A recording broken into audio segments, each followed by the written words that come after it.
मित्रों, पुराण कथा के मंच पर आपका स्वागत है। आज हम आपको प्राचीन काल की एक अद्भुत कथा सुनाने जा रहे हैं, जो हमें जीवन के रहस्यों और सत्य की परिभाषा को समझने का अवसर देती है।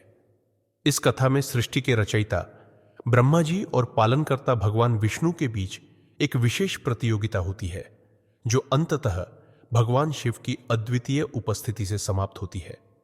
आइए इसे विस्तार से जानते हैं।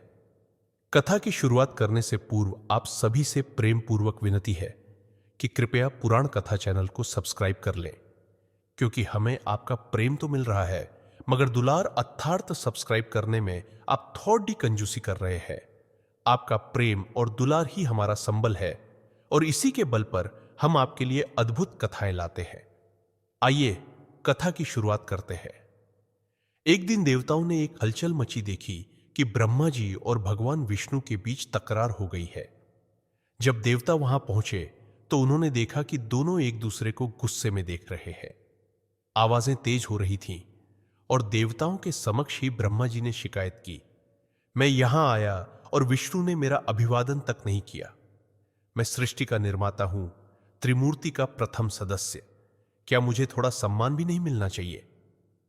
भगवान विष्णु ने उत्तर दिया, तुम सृष्टि के निर्माता हो, लेकिन मैं पालनहार हूं।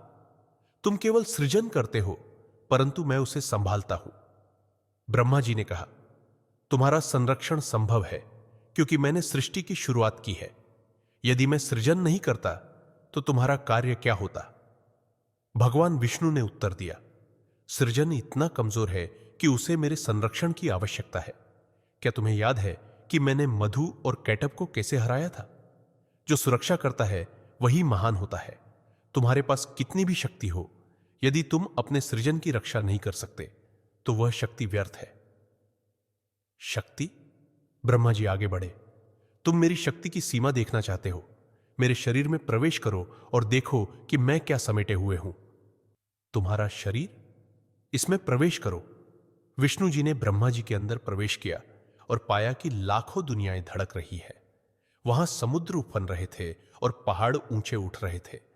हर तरह के जीवन रूप उस स्थान पर निवास कर रहे थे।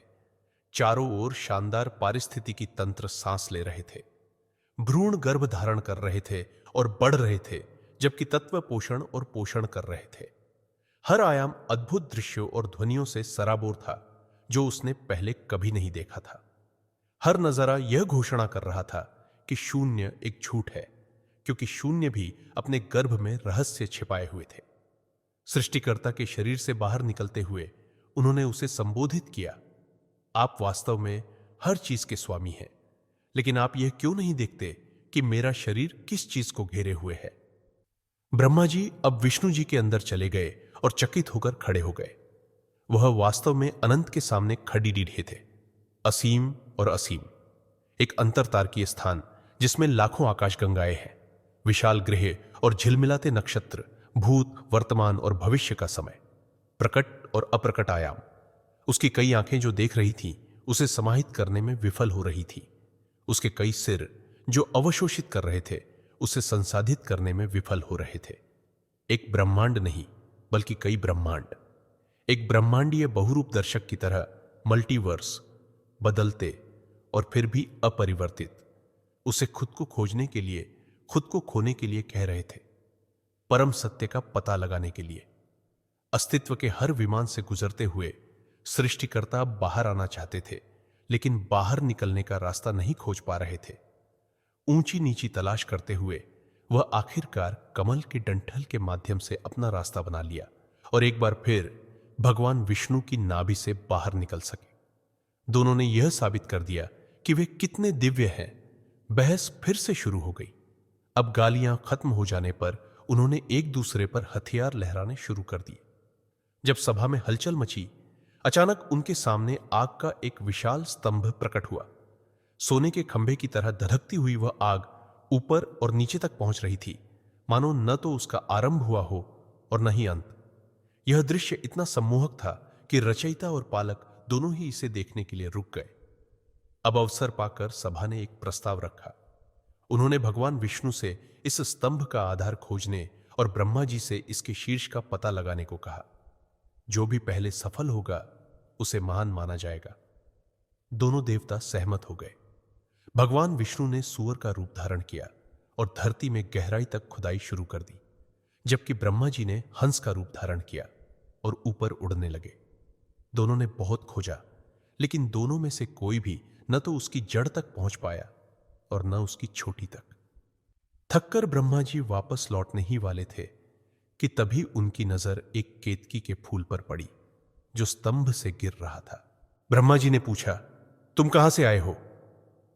निर्माता ने उसे अपनी चोंच में पकड़ते हुए पूछा। मैं इस स्तंभ की ऊपरी सीमा पर था, लेकिन मैं फिसल गया। ब्रह्मा जी ने मुश्किल से पूरा वाक्य समझा। केवल एक वाक्यांश, इस स्तंभ की ऊपरी सीमा, शब्द उसके अंदर झनझना रहे थे। वह अब एक फूल नहीं बल्कि अपनी जीत की कुंजी पकड़े हुए थे, एक ऐसा सबूत जिसे कोई भी नकार नहीं सकता था। विष्णु जी को हराने की अपनी इच्छा से अभिभूत निर्माता ने अकल्पनीय किया जो कोई सोच भी नहीं सकता था। उन्होंने केतकी से सबके सामने झूठी गवाही देने को कहा कि वे स्तंभ के शीर्ष पर पहुंच गए थे और वहां से उसे उठा लिया। ब्रह्मा जी ने तर्क दिया, आप चाहते हो कि मैं झूठ बोलूं? मैंने तुम्हें बनाया है। मैं तुमसे केवल यह मांग रहा हूं कि तुम उस उपकार का बदला चुकाओ। लेकिन झूठ? यदि तुम ऐसा करते हो तो मैं अपनी योग्यता सिद्ध कर सकता हूं। केतकी सहमत हो गई। नीचे आते हुए उन्होंने देखा कि विष्णु जी भी लौट रहे हैं। संरक्षक ने अपना सिर झुका लिया और स्वीकार किया कि वे आधार का पता लगाने में विफल रहे हैं। ब्रह्मा जी मुस्कुराए। उनके चारों मुंह बताने लगे कि कैसे वे स्तंभ के शिखर पर चढ़े, उसके शिखर पर चोंच मारी और प्रमाण के साथ विजयी होकर लौटे।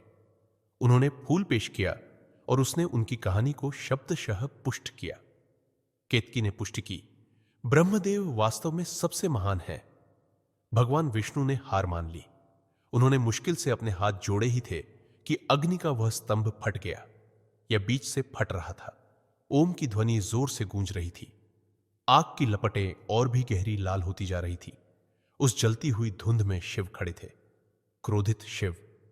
ब्रह्मा की ओर इशारा करते हुए उन्होंने गरजते हुए कहा, झूठा। सब लोग स्तब्ध रह गए। भगवान शिव ने फुफकारते हुए कहा, तुम कहते हो कि तुमने इस स्तंभ का शीर्ष पाया? यह सदाशिव, यह अनंत परशिव, क्या तुम जानते हो कि तुम दोनों क्या खोजने की कोशिश कर रहे थे? शिवलिंग, एक ज्योतिर्लिंग। ब्रह्मा जी का चेहरा पीला पड़ गया। एक ज्योतिर्लिंग शाश्वत है, परब्रह्म की तरह अथाह है, जिसका वह प्रतीक है, हर कामुक धारणा से परे। यह केवल तुम दोनों को यह बताने के लिए प्रकट हुआ कि तुम्हारा तर्क कितना तुच्छ था। तुम दोनों को याद दिलाना कि परब्रह्म से बड़ा कुछ भी नहीं है और हम उस ब्रह्मांडीय सिद्धांत के बराबर घटक है। श्री हरि ने अपनी विफलता को स्वीकार कर लिया, लेकिन तुम ब्रह्मदेव हारने से इतने डरते थे कि तुमने धोखा देने की कोशिश की। जब आप स्वयं भय से भरे हुए हैं तो दूसरों के हृदय से भय कैसे दूर कर सकते हैं? शिव ने अपना त्रिशूल मारा। यह कोई श्राप नहीं है ब्रह्मदेव, यह प्राकृतिक नियम है। आपने सत्य को नकार दिया और अब सभी आपको नकार देंगे। अब से कोई भी आपकी पूजा नहीं करेगा। केतकी के फूल की ओर मुड़कर उन्होंने दहाड़ते हुए कहा, तुम मुझे प्रिय थे, लेकिन तुमने झूठी गवाही दी। मैं अब घोषणा करता हूं कि अब कोई भी तुम्हें मेरी पूजा करने के लिए नहीं कहेगा। जब विध्वंसक चले गए तो दक्ष उन्हें घूरते हुए खड़े थे। उनकी आंखें भर रही थीं, उनकी आत्मा जल रही थी।